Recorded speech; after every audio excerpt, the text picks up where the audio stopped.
Shalom, shalom, shalom, Vows. Comment allez-vous? Que la paix de Dieu soit sur vous, que sa grâce soit sur nous tous. Aujourd'hui, pour notre semaine d'engagement, je vais rapidement relire notre session 10. Ok? Cette session 10 est vraiment très longue, 18 pages. Et je préfère la lire, la mettre en audio. Et je demande à ceux qui ont le temps de lire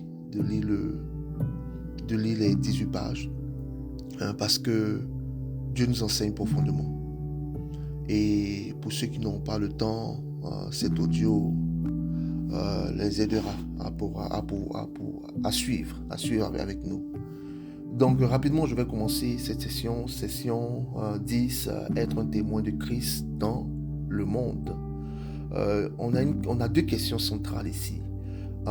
Comment présenter fidèlement Jésus-Christ dans la vie quotidienne et comment vivre de manière à révéler Jésus autour de moi.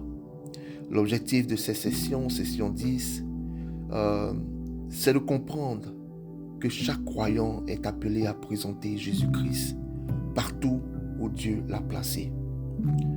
Comprendre que chaque croyant est appelé à être un témoin de Jésus-Christ, non seulement par ses paroles, mais aussi par sa manière de vivre. Découvrir que notre témoignage commence par une vie transformée et qu'il s'exprime naturellement dans notre famille,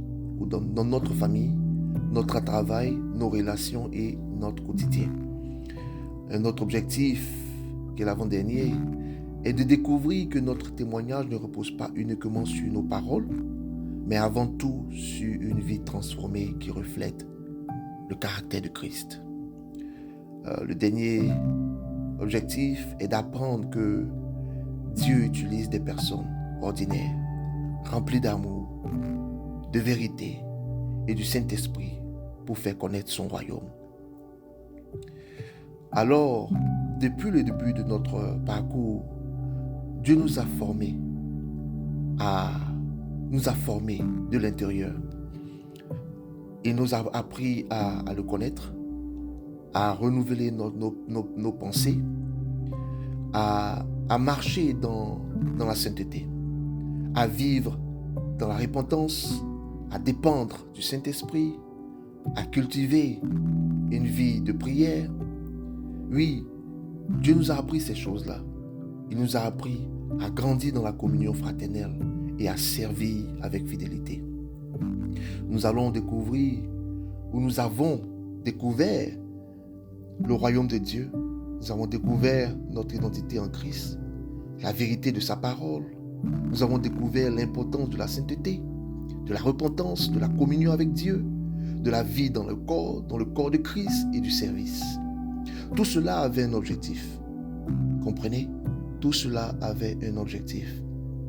Dieu ne nous transforme pas uniquement pour notre propre croissance.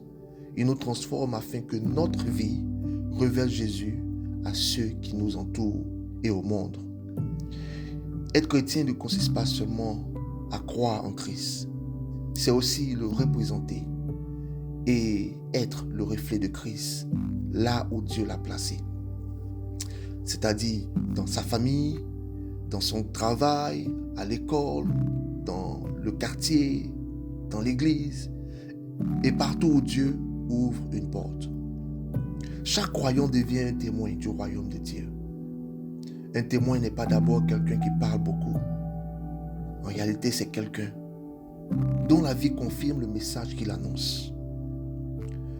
Notre famille, nos collègues, nos voisins, nos familles, nos amis observent souvent notre manière de vivre avant d'écouter nos paroles. C'est très important ici, Vows.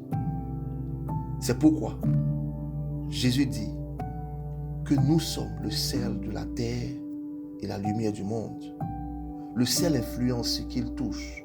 La lumière éclaire naturellement sans chercher à attirer l'attention sur elle-même. De la même manière, notre vie doit révéler Christ avec simplicité, vérité et amour.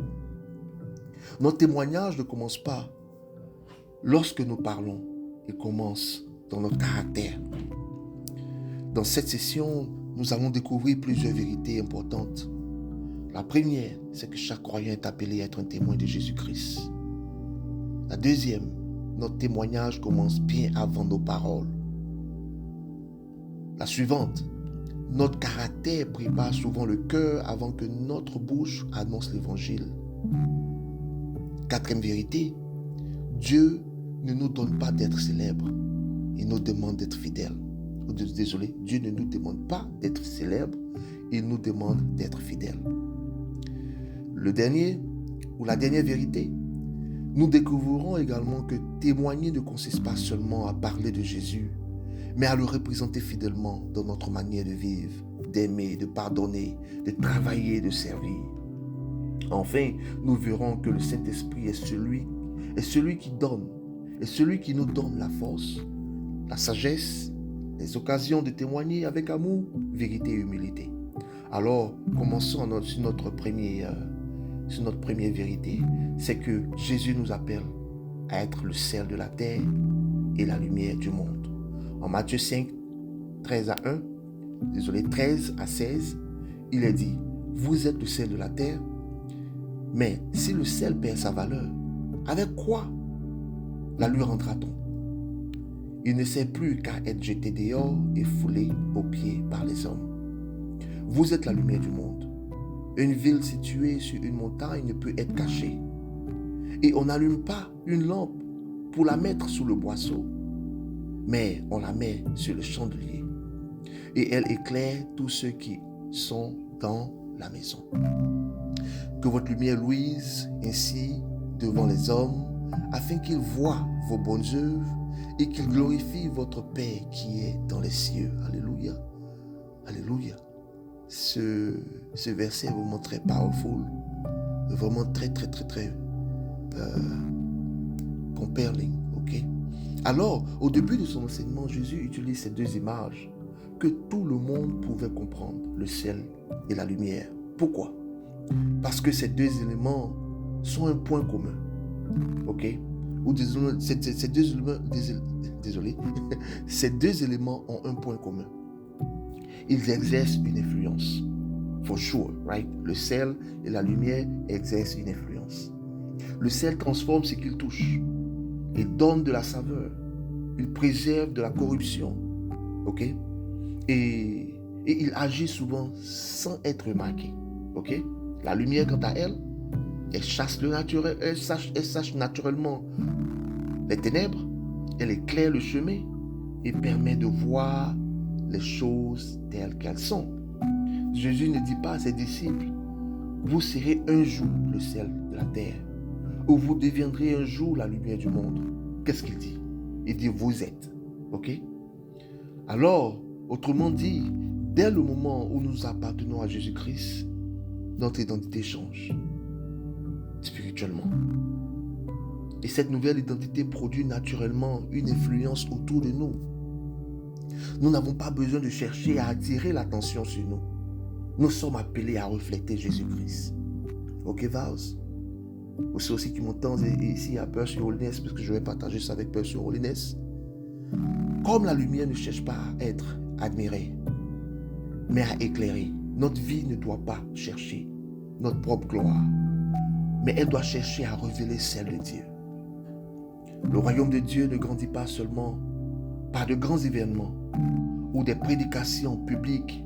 Il grandit aussi à travers des hommes et des femmes qui vivent fidèlement leur foi dans leur quotidien. Et c'est cela la chose la plus importante. Vis ta foi fidèlement, ok, dans ton quotidien. C'est pourquoi notre témoignage commence souvent bien avant nos paroles. Ok? Notre manière d'aimer, notre manière de pardonner, notre manière de travailler, notre manière de servir, notre manière de parler, notre manière de réagir dans les difficultés, dans nos relations, tout cela parle déjà de celui que nous suivons. Avant même que quelqu'un entende notre témoignage, il observe notre vie. Rappelle-toi de cela, ok? C'est pourquoi Jésus nous appelle à être le sel et la lumière du monde, ok? Il nous invite à vivre d'une manière qui révèle son caractère partout où il nous place. Mais si notre témoignage commence avant nos paroles, où devient-il réellement visible? Ok? Si notre témoignage commence avant notre parole, où devient-il réellement visible? C'est une très bonne question. Ok? Il devient visible dans notre manière de vivre chaque jour. C'est ce que nous allons découvrir dans la section suivante. Le témoignage chrétien n'est pas d'abord une activité. Ok? C'est une identité qui devient visible. Ok? C'est une identité qui devient visible. Ok? Parlons maintenant du témoignage. Et le témoignage commence par notre manière de vivre. Okay? Notre témoignage commence par notre manière de vivre. Ça, c'est en 2. Philippiens 2, 14, 15. Et je lis. Faites toutes choses sans murmure, ni hésitation, afin que vous soyez irréprochables et purs, des enfants de Dieu irrépréhensibles, au milieu d'une génération perverse et corrompue, parmi lesquels vous brillez comme des flambeaux dans le monde. Lisons aussi Tite 2, 7 à 8, et je lis. Te montrant toi-même, à tous égards, un modèle de bonne œuvre, donnant un enseignement pur, digne, une parole saine, irréprochable, afin que l'adversaire soit confus, n'ayant aucun mal à dire de nous. Ok? Rapidement, Sister Maud, tu m'avais posé une question, je crois il y a peut-être un mois comme ça, ou bien peut-être 2 mois. En parlant, tu disais comme ça des serviteurs de Dieu qui disent que ne fais pas ce que je dis, ne fais pas ce que je fais, juste fais ce que je dis. Tu vas me poser une question in those lines. Tu vois, titre 2, 7, 8, dit quelque chose vraiment très puissant ici. Comprenez? Nous suivons ceux qui pratiquent ce qu'ils disent. Et ce qu'ils disent vient de Dieu. Et je lis encore, il dit te montrant, il parlait à Tite ici, le jeune pasteur. Il dit te montrant toi-même à tous égards un modèle de bonne œuvre, donnant un enseignement pur, un enseignement digne et une parole saine, irréprochable, afin que l'adversaire soit confus, n'ayant aucun mal à dire de nous. Ok? Je pensais, ça m'est venu juste en tête, en mode pendant que je lisais ce verset. Pour dire que nous devons ressembler à ce que nous prêchons. Nous devons ressembler au royaume des cieux, au comportement du royaume des cieux. Alors je continue. Ces deux versets, ces deux passages, nous rappellent une même vérité. Dieu ne nous appelle pas seulement à annoncer l'évangile. Il nous appelle à vivre d'une manière qui lui rende témoignage. Ok? Lorsque notre conduite est alignée avec notre foi, notre vie devient un témoignage crédible de l'œuvre que Dieu accomplit en nous. Lorsque nous entendons le mot témoignage, nous pensons souvent à parler de Jésus. Pourtant, la Bible nous enseigne que notre témoignage commence bien avant nos paroles. Il commence dans notre manière de vivre. Chaque jour, les personnes qui nous entourent observent notre comportement. Elles voient notre manière de parler, elles voient notre manière de travailler, elles voient notre manière de traiter les autres. Ces personnes voient notre manière de réagir lorsque nous sommes blessés. Ok?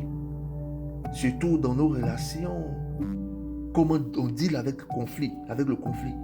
C'est très important. Ces personnes voient notre manière de faire face aux difficultés. Ils voient notre manière de pardonner, notre manière d'aimer.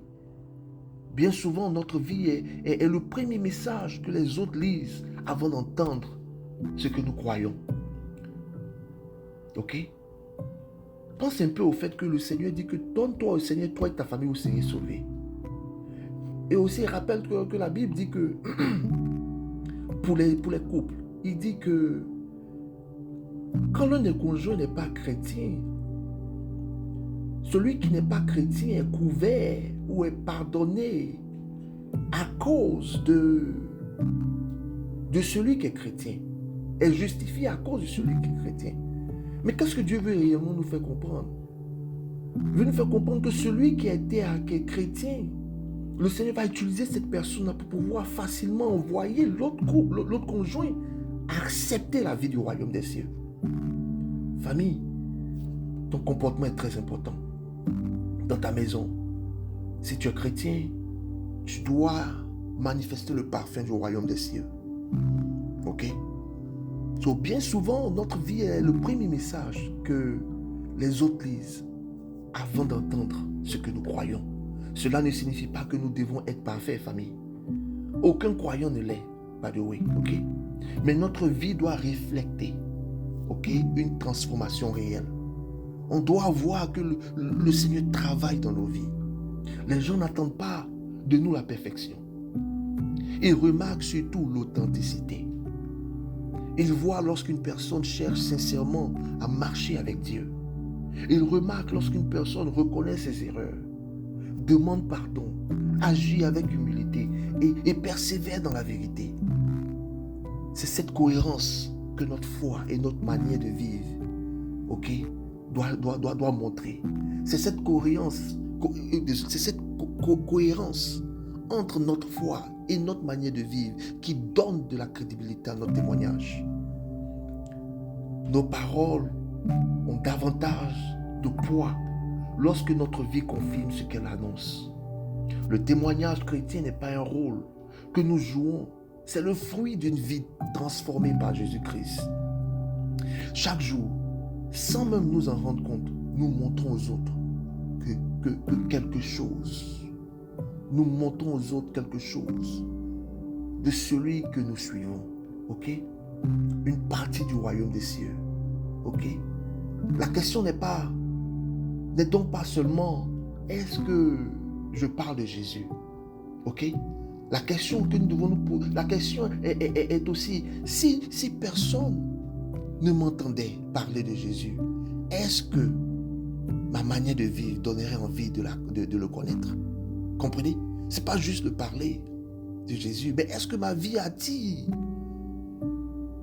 les gens qui sont autour de moi à connaître le royaume des cieux? Ok? La vie transformée ouvre souvent la porte aux conversations.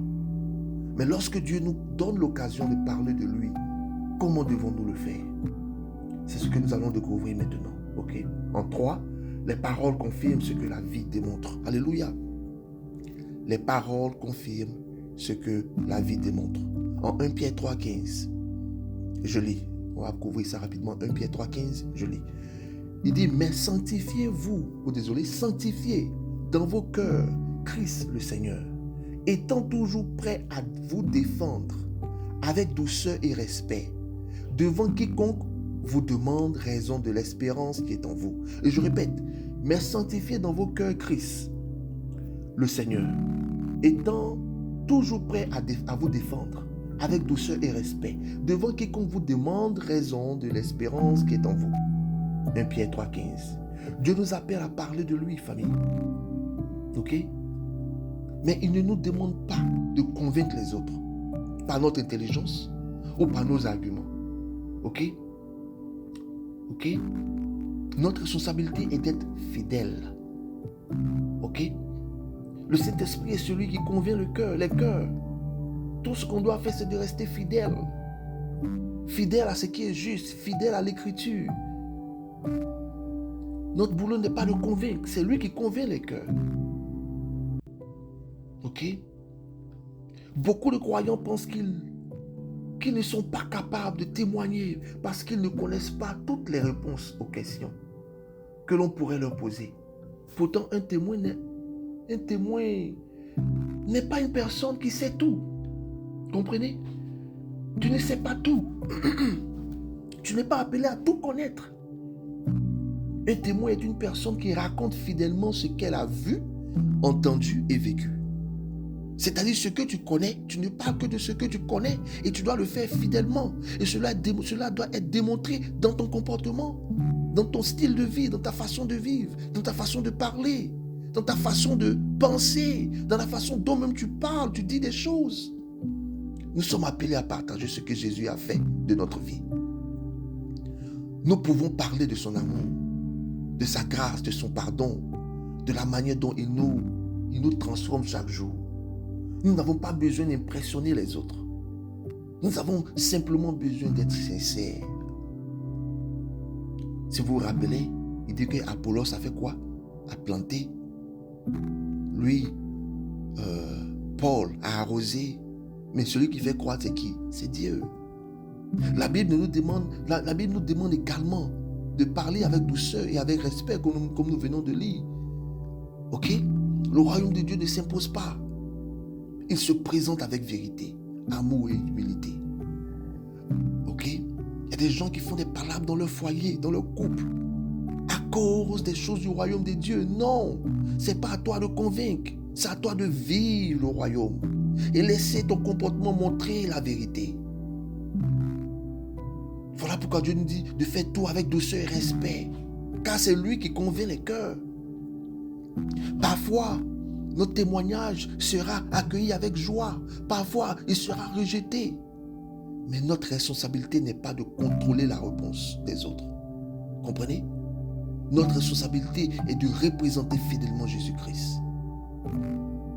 Nous ne sommes pas appelés à gagner des débats. Nous sommes appelés à refléter Jésus-Christ. Et lorsque notre vie confirme nos paroles, Dieu lui-même agit dans le cœur de ceux qui nous écoutent. Ok? Car nous travaillons avec Dieu. Car nous travaillons avec Dieu. Et lorsque notre vie confirme nos paroles, Dieu lui-même agit dans le cœur de ceux qui nous écoutent. Mais représenter Jésus-Christ ne signifie pas seulement parler de lui. Ok? Cela signifie aussi comprendre que nous le représentons partout où nous allons. La représentation est très très très importante parce qu'elle n'est pas forcément verbale. Elle couvre tout. Elle couvre le côté où on parle, elle couvre le côté du comportement. Elle démontre le parfum, elle montre le parfum du royaume des cieux. La Bible utilise pour cela une image magnifique, celle d'un ambassadeur. Ok? La représentation est très importante. Et c'est ce que nous allons découvrir maintenant, en 4. Nous sommes les ambassadeurs du royaume de Dieu. Alléluia. En 2 Corinthiens 5, 20, écoutez bien ce qu'il dit. Nous faisons donc les fonctions d'ambassadeurs pour Christ. Comme si Dieu exhortait par nous. Nous vous en supplions au nom de Christ. Soyez réconciliés avec Dieu. Famille, tu vois, il te fait comprendre l'importance de la réconciliation avec Dieu pour la représentation, car nous sommes des ambassadeurs. Et il dit encore que Dieu exhorte au travers de nous, au travers du fait que nous sommes ambassadeurs, il exhorte au travers de cette représentation. Une question mérite d'être posée ici. Pourquoi Dieu nous laisse-t-il dans le monde après notre salut? S'il voulait seulement nous sauver, il pourrait immédiatement nous accueillir auprès de lui. Pourtant, il nous laisse ici dans ce monde. Dans cette génération perverse. Pourquoi? Parce qu'il nous confie une mission. Il dit, ou du moins la Bible dit, que nous sommes des ambassadeurs pour Christ. Ambassadeurs du royaume des cieux. Un ambassadeur représente son pays dans une nation étrangère, right? Il ne parle pas en son propre nom. Il représente celui qui l'a envoyé. Alors ne parle pas de toi-même. Parle du royaume. Parle de la culture du royaume. Représente le royaume. Vis comme on vit dans le royaume. De la même manière, le chrétien représente le royaume de Dieu dans le monde. Nos paroles, nos décisions, nos comportements, nos relations, nos manières de vivre, notre manière d'aimer, tout cela parle du roi que nous servons. Être un ambassadeur ne signifie pas être parfait. Cela signifie chercher chaque jour à représenter fidèlement Jésus-Christ. Un ambassadeur ne modifie pas le message de son roi pour plaire à ceux qui l'entourent. Il transmet fidèlement ce qui lui a été confié. De la même manière, nous sommes appelés à servir. De la même manière, nous sommes appelés à vivre selon les valeurs du royaume, même lorsque celles-ci sont différentes de celles du monde. Nous ne représentons pas notre propre opinion, nous représentons Jésus-Christ. Quel privilège, famille. Alléluia. Le Dieu de l'univers choisit des hommes et des femmes ordinaires pour porter son nom et manifester son royaume là où ils vivent. Tout commence d'abord là où tu vis. Comprenez? Chaque conversation, chaque décision, chaque relation, chaque journée devient alors une occasion de représenter fidèlement notre foi. Notre foi est notre roi. Par exemple, tu vas entendre, comme exemple, tu vas voir que des gens qui ont compris cela diront que je ne suis pas seulement employé. Je ne suis pas seulement employé ici. Ok? Je représente aussi le royaume de Dieu. Ok? Alors continuons. Mais représenter Jésus-Christ ne consiste pas seulement à dire la vérité. La manière dont nous annonçons cette vérité est tout aussi importante. Ok?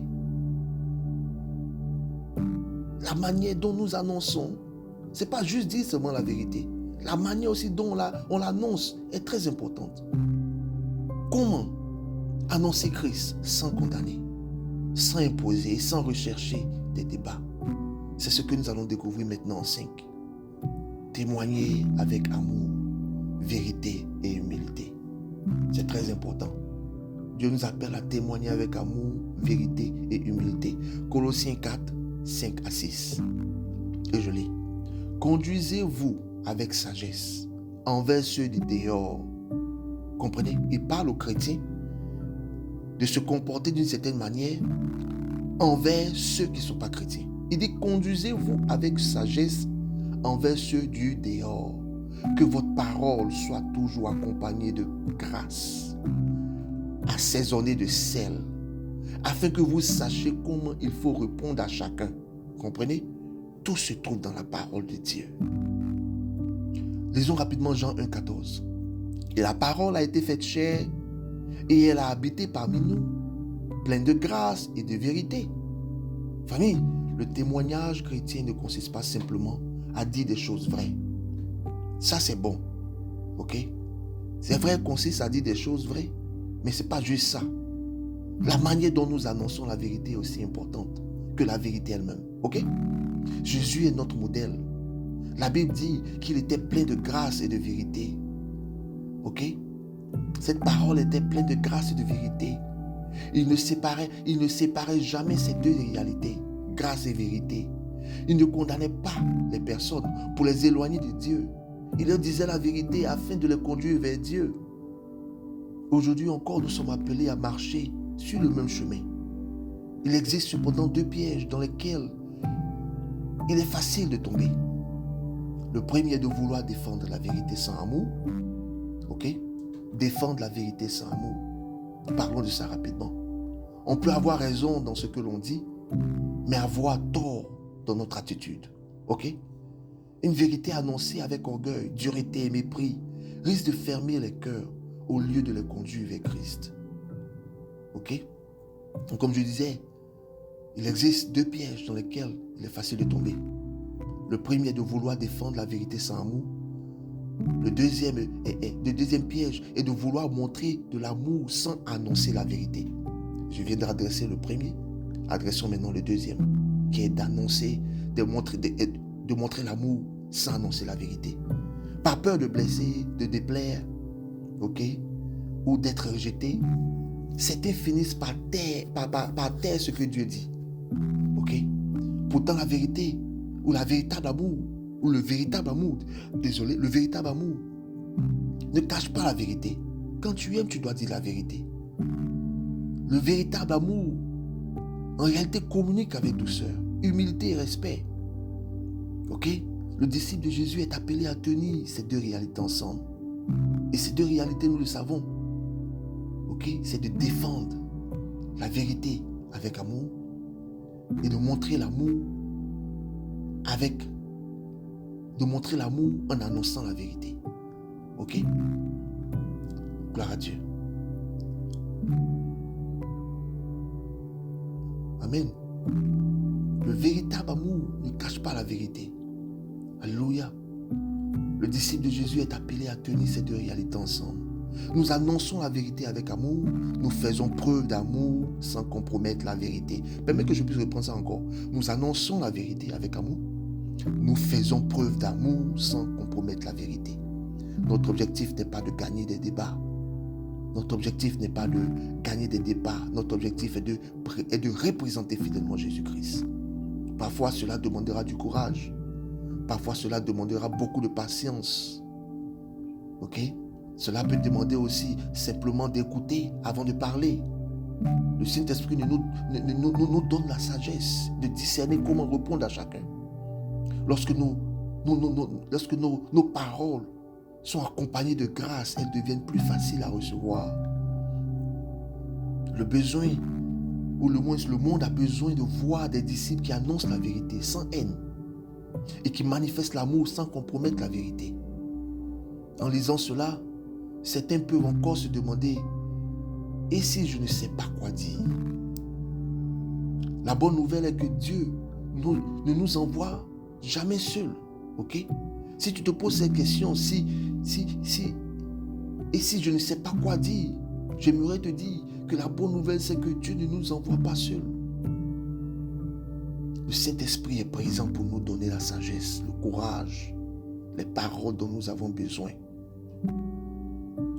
C'est important de pouvoir être éduqué et de laisser le Saint-Esprit utiliser cette éducation afin de pouvoir être capable de répondre aux questions que les gens du dehors nous demandent. Voilà pourquoi le Saint-Esprit nous rappelle les paroles de Christ. Voilà pourquoi l'éducation aux choses d'en haut sont importantes. Et c'est ce que nous allons couvrir maintenant. Ok? En 6, le Saint-Esprit nous donne l'assurance de témoigner. Acte 1:8, il dit: mais vous recevrez un esprit, le Saint-Esprit survenant sur vous, et vous serez mes témoins à Jérusalem, dans toute la Judée, dans la Samarie et jusqu'aux extrémités de la terre. Ok? Il y a aussi une partie où le Seigneur aussi nous fait comprendre que le Saint-Esprit va nous rappeler les paroles de Jésus-Christ. Ok? Lorsque Jésus a envoyé ses disciples annoncer l'évangile, il ne les a pas envoyés seuls. Il leur a promis la présence et la puissance du Saint-Esprit. Et cette promesse est encore valable aujourd'hui. Beaucoup de croyants hésitent à parler de Jésus-Christ parce qu'ils pensent ne pas être suffisamment qualifiés. Ils ont peur de ne pas trouver les bons mots. Ils craignent les questions auxquelles ils ne sauront peut-être pas répondre. Ils redoutent d'être rejetés ou mal compris. Pourtant, Dieu ne nous demande pas d'être capables par notre propre force. Il nous demande de dépendre du Saint-Esprit, de dépendre de cette éducation que nous avons reçue. Le Saint-Esprit nous donne le courage lorsque nous avons peur. Il nous donne la sagesse lorsque nous ne savons pas quoi dire. Il nous donne le discernement pour reconnaître les occasions que Dieu place devant nous. Et il agit dans le cœur de ceux qui nous écoutent. Voilà pourquoi c'est important, non seulement de développer une relation avec Dieu au travers de son esprit, mais aussi de connaître la culture du royaume des cieux, d'être éduqué à la parole de Dieu. Parce que tu ne peux pas servir quelqu'un que tu ne connais pas. Tu ne peux pas servir Dieu si tu ne le connais pas. Tu ne peux pas adorer Dieu si tu ne le connais pas. Tu dois savoir de quoi tu parles. Et cela commence par l'éducation. Cela commence par la compréhension qu'il y a quelque chose à faire. Et cela commence à s'asseoir, à commencer à lire sa parole, à choisir le bon groupe avec qui marcher dans l'éducation spirituelle. Notre responsabilité n'est donc pas de convaincre les personnes. Cette œuvre appartient à Dieu. Notre responsabilité est d'être disponible, fidèle, obéissant lorsque le Seigneur nous ouvre une porte, afin de témoigner fidèlement ce que nous vivons. Très souvent, le témoignage le plus puissant n'est pas celui d'une personne qui possède toutes les réponses. C'est celui d'une personne dont la vie a été transformée par la grâce de Dieu. Alors sois fidèle afin de représenter le royaume des cieux. Le Saint-Esprit continue aujourd'hui d'utiliser des hommes et des femmes ordinaires pour accomplir une œuvre extraordinaire. Lorsque nous lui faisons confiance, il nous équipe pour être les témoins que Dieu nous appelle à devenir. Nous ne sommes jamais seuls, famille. Ok? Nous ne sommes jamais seuls. Celui qui nous envoie marche aussi avec nous. Ok? Le témoignage ne se limite pas à des occasions exceptionnelles. Dieu ouvre souvent des portes dans les situations les plus simples de notre quotidien. C'est ce que nous allons découvrir maintenant. Ok? En 7. Famille, the one who sends you goes with you. Ok? En 7, nous disons que Dieu nous donne chaque jour des occasions de témoigner. Et il le fait. Voilà pourquoi Colossiens 4, 5 à 6, je vais lire encore. Il dit, conduisez-vous avec sagesse envers ceux du dehors et rachetez les temps. Regarde ce qu'il te dit. Tu vois, conduisez-vous avec sagesse envers ceux du dehors et rachetez le temps. Il est en train de te faire comprendre que tu peux racheter le temps par la sagesse. Que votre parole soit toujours accompagnée de grâce, assaisonnée de sel, afin que vous sachiez comment il faut répondre à chacun. Tu vois, beaucoup de croyants pensent que témoigner consiste uniquement à prêcher devant une foule ou à participer à une activité d'évangélisation. Pourtant, la majorité des occasions que Dieu nous donne de parler de lui se trouve dans notre quotidien. Comprenez? La majorité des occasions que Dieu nous donne de parler de lui se trouve dans notre quotidien. Dieu nous place chaque jour au milieu de personnes qui ont besoin de voir et d'entendre l'espérance que nous avons en Jésus-Christ. C'est-à-dire notre famille, nos amis, nos collègues, nos voisins, les camarades d'école, les personnes que nous rencontrons au cours de nos activités, quand nous sommes dans les groupes de femmes, aucun de ces moments n'est insignifiant aux yeux de Dieu. Très souvent, les plus grandes œuvres de Dieu commencent par une simple conversation. Un mot d'encouragement, une écoute attentive, un acte de bonté, une prière proposée à quelqu'un qui traverse une difficulté, un pardon accordé ici et là, une réalité remplie de grâce, famille, une réponse remplie de grâce, famille, une vie cohérente qui suscite une question. Famille, Dieu ouvre des portes que nous ne pouvons pas toujours prévoir. Notre rôle est d'être attentif à ces occasions et disponible lorsque le Saint-Esprit nous conduit. Nous n'avons pas besoin de forcer les conversations ni de convaincre les autres à tout prix. Voilà pourquoi aime-toi toi-même. Love yourself. Be at peace with yourself. Quand tu as peace avec Dieu, you can be at peace with yourself. Nous pouvons faire confiance à Dieu. C'est lui qui prépare les cœurs. C'est lui qui ouvre les portes. C'est lui qui fait croître la sémence de sa parole. Notre responsabilité est simple. Simplement, elle est simple. Tout ce qu'on doit faire simplement, c'est d'être fidèle lorsque ces occasions se présentent. Vive de la façon dont il nous demande de vivre, afin que les gens voient que nos comportements reflètent ce qu'on dira. Afin que quand ils ouvrent la parole de Dieu, ils voient cette parole en action dans nos vies. Alléluia. Chaque journée peut devenir une occasion de représenter Jésus-Christ. Chaque relation peut devenir un lieu où Dieu manifeste son amour. Chaque croyant est déjà missionnaire là où Dieu l'a placé. Nous n'avons pas besoin d'attendre un autre lieu. Nous n'avons pas besoin d'attendre un autre moment ou un autre appel. Dieu nous appelle à être témoins là où nous sommes aujourd'hui. Comprenez? Il y a des gens qui attendent une mission de Dieu. Pourtant, là où tu es, ta mission est déjà là. Lorsque nous vivons ensemble, ou lorsque nous vivons ainsi, nous découvrons une réalité merveilleuse. Elle est la suivante, c'est que Dieu peut utiliser une vie fidèle pour conduire d'autres personnes vers lui.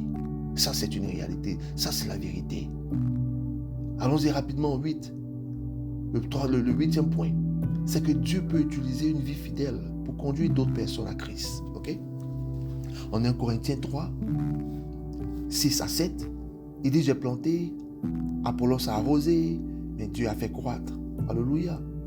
En sorte que ce n'est pas celui qui plante qui est quelque chose, ni celui qui arrose, mais Dieu qui fait croître. Alléluia. Lorsque nous parlons de témoignage, nous pensons parfois que notre responsabilité est d'amener les autres à croire. Pourtant, la Bible nous enseigne une réalité différente. Notre responsabilité est d'être fidèle. C'est Dieu qui transforme les cœurs. Ok? Ne force pas les choses sur ton mari. Ne force pas les choses sur tes amis autour de toi ou ta famille. Juste représente Christ. Sois fidèle à sa vérité. Et laisse-le toucher les cœurs. Toi, sois en paix avec les autres. Ok? Notre responsabilité est d'être fidèle. C'est Dieu qui transforme les cœurs. Nous pouvons annoncer l'évangile. Nous pouvons aimer. Nous pouvons prier. Nous pouvons servir. Nous pouvons partager ce que Jésus a fait dans notre vie. Mais seul Dieu peut produire une véritable conversion. Alléluia. Cette vérité nous libère d'un poids que beaucoup de croyants portent inutilement. Nous ne sommes pas appelés à produire des résultats. Nous sommes appelés à être obéissants. That's it. Ok? Et à avoir une relation avec lui. Parfois, Dieu nous permettra de voir immédiatement le fruit de notre témoignage. D'autres fois, nous ne verrons jamais ce que Dieu accomplira à travers une parole, une prière ou un simple acte d'amour. Mais aucune sémence déposée avec fidélité n'est perdue entre les mains de Dieu. Comprenez cela. C'est l'artisan. C'est lui qui travaille. Ok? C'est au-delà de toi. Toi, focus-toi sur ta vie. Voilà pourquoi j'aime beaucoup Ecclésiaste.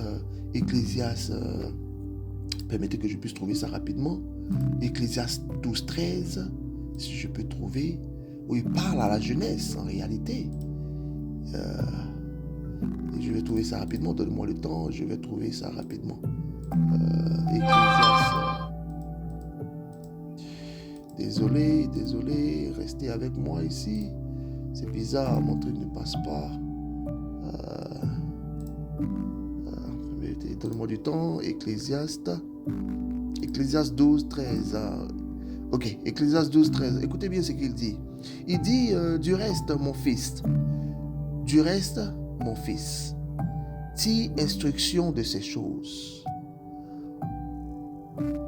On ne finirait pas si l'on voulait faire... Oh, désolé, voilà, 13. Je lisais le 12. Permettez que je lise le 12 toujours. Le 12, ok, on va lire le 12 à 13. Il dit du reste, en 12, Ecclésiaste 12, 12, du reste, mon fils, tire instruction de ces choses. On ne finirait pas si l'on voulait faire un grand nombre de livres. Et beaucoup d'études est une fatigue pour le corps. Et en 13, maintenant, regarde ce qu'il dit. Écoutons la fin du discours. Crains Dieu. C'est ça la fin du discours. Crains Dieu et observe ses commandements. C'est là ce que doit faire tout homme. Famille, vis ta vie, mais n'oublie pas de craindre Dieu et d'observer ses commandements. Et vis ta vie. Va développer, va créer de la valeur, va développer un empire. Vis ta vie, mais sainement, tout en craignant Dieu et observer ses commandements. Il y a tellement de choses à vivre. Il y a tellement de choses dans cette vie. Je vous dis quelque chose, la vie chrétienne doit emmener le monde à aimer la vie. Mais aujourd'hui, c'est le monde qui emmène les chrétiens à aimer les perversités de la vie. Nous devons montrer au monde qu'aimer la vie et vivre de façon à craindre Dieu, à observer ses commandements et tout en étant heureux est vraiment bonne, est vraiment possible. Famille, que Dieu vous bénisse. Que Dieu vous bénisse. Le Seigneur agit souvent d'une manière que nous ne pouvons pas voir. Une conversion peut rester gravée dans le cœur d'une personne pendant des années. Un acte de bonté peut ouvrir une porte que personne d'autre ne peut ou ne pouvait ouvrir. Ok? Une vie fidèle peut amener quelqu'un à s'interroger sur Dieu bien avant qu'il décide de le suivre. C'est pourquoi nous ne devons jamais mépriser les petites occasions que Dieu nous donne. C'est pourquoi nous devons vivre fidèlement au royaume des cieux. Nous devons représenter fidèlement le royaume des cieux. Dans le royaume de Dieu, la fidélité est toujours plus importante que les résultats visibles, famille. Ok? Dieu ne nous demandera pas combien de personnes nous avons convaincus. Il nous demandera si nous lui avons été fidèles. C'est ce qu'il te demandera. Est-ce que tu as été fidèle? Il ne va pas demander combien de personnes j'ai touché au travers de toi. Ok? Nous pouvons donc servir, aimer, témoigner avec confiance, en laissant entre les mains de Dieu ce qui lui appartient. Alléluia. Le Seigneur est celui qui fait croître la sémence et son œuvre dépasse toujours ce que nos yeux peuvent voir. En comprenant cela, nous découvrons que notre témoignage a un but plus profond encore. C'est que notre vie n'est pas destinée à attirer les regards sur nous. Ok? Elle est destinée à conduire les regards vers Dieu. Comprenez? Tout ce que tu fais n'est pas d'envoyer les regards vers toi, mais à renvoyer, à conduire, à envoyer les regards, attirer les regards vers Dieu. C'est cette dernière vérité qui conclura notre réflexion aujourd'hui. Ok? Toute notre vie doit glorifier Dieu. En Matthieu 5,16, il dit que votre lumière luise ainsi devant les hommes, afin qu'ils voient vos bonnes œuvres et qu'ils glorifient votre Père qui est dans les cieux. Depuis le début de cette session, nous avons découvert que Dieu nous appelle à être le sel de la terre, la lumière du monde, des ambassadeurs du royaume et des témoins de Jésus-Christ. Mais quel est le but de tout cela alors? Jésus répond lui-même à cette question. Ok? Jésus lui-même il répond à cette question. Notre lumière ne doit pas briller pour attirer les regards sur nous. Elle doit conduire les hommes à glorifier notre Père céleste. Le témoignage chrétien n'a jamais eu pour objectif de mettre en avant une personne, une église ou un ministère. Son objectif est de révéler Jésus-Christ, de révéler le royaume des cieux. Lorsque les autres voient l'amour de Dieu à travers notre vie, lorsqu'ils découvrent sa paix dans nos attitudes, lorsqu'ils découvrent sa grâce dans nos paroles et sa fidélité dans notre manière de vivre, c'est Dieu qui est honoré. Famille, c'est pourquoi nous devons toujours veiller à garder un cœur humble. Toute gloire appartient à Jésus-Christ. Toute gloire appartient au Seigneur. Nous ne cherchons pas à bâtir notre réputation. Nous cherchons à refléter le caractère de Christ. Je répète cela. Nous ne cherchons pas à bâtir notre réputation. Malheureusement, beaucoup le font. Nous cherchons à refléter le caractère de Christ. Plus nous grandissons dans notre communion avec Dieu, moins nous cherchons à être marqués, famille.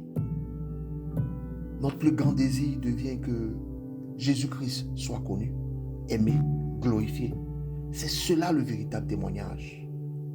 Une vie qui, par sa manière d'aimer, une vie qui, par sa manière de servir, de pardonner et de marcher avec Dieu, conduit naturellement les regards vers Christ. Chaque croyant peut vivre ainsi. C'est faisable par l'action de l'Esprit, par une bonne éducation spirituelle. C'est faisable. Tout croyant peut vivre ainsi.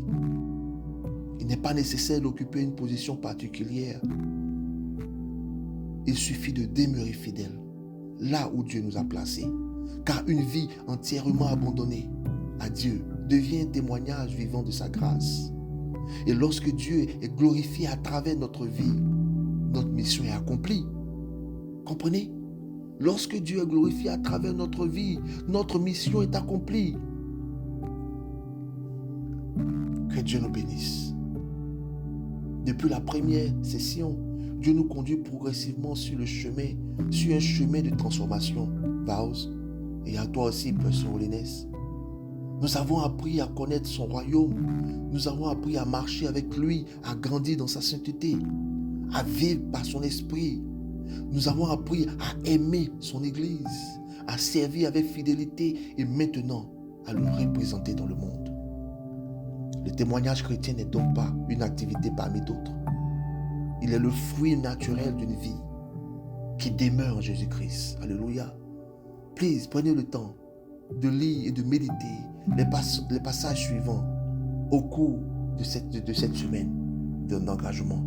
Matthieu 5, 13 à 16, Actes 1, 8, 2 Corinthiens 5, 20,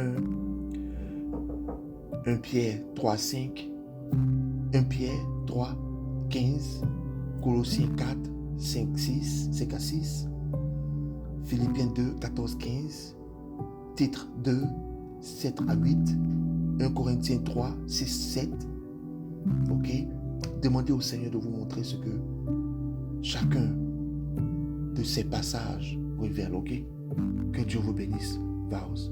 Et aussi, regardez aussi aux questions de réflexion. Essayez de répondre à ces questions. Ok? Et que Dieu vous bénisse. Au nom de Jésus, nous avons prié. Au nom de Jésus, nous avons passé du temps ensemble. Que Dieu vous bénisse.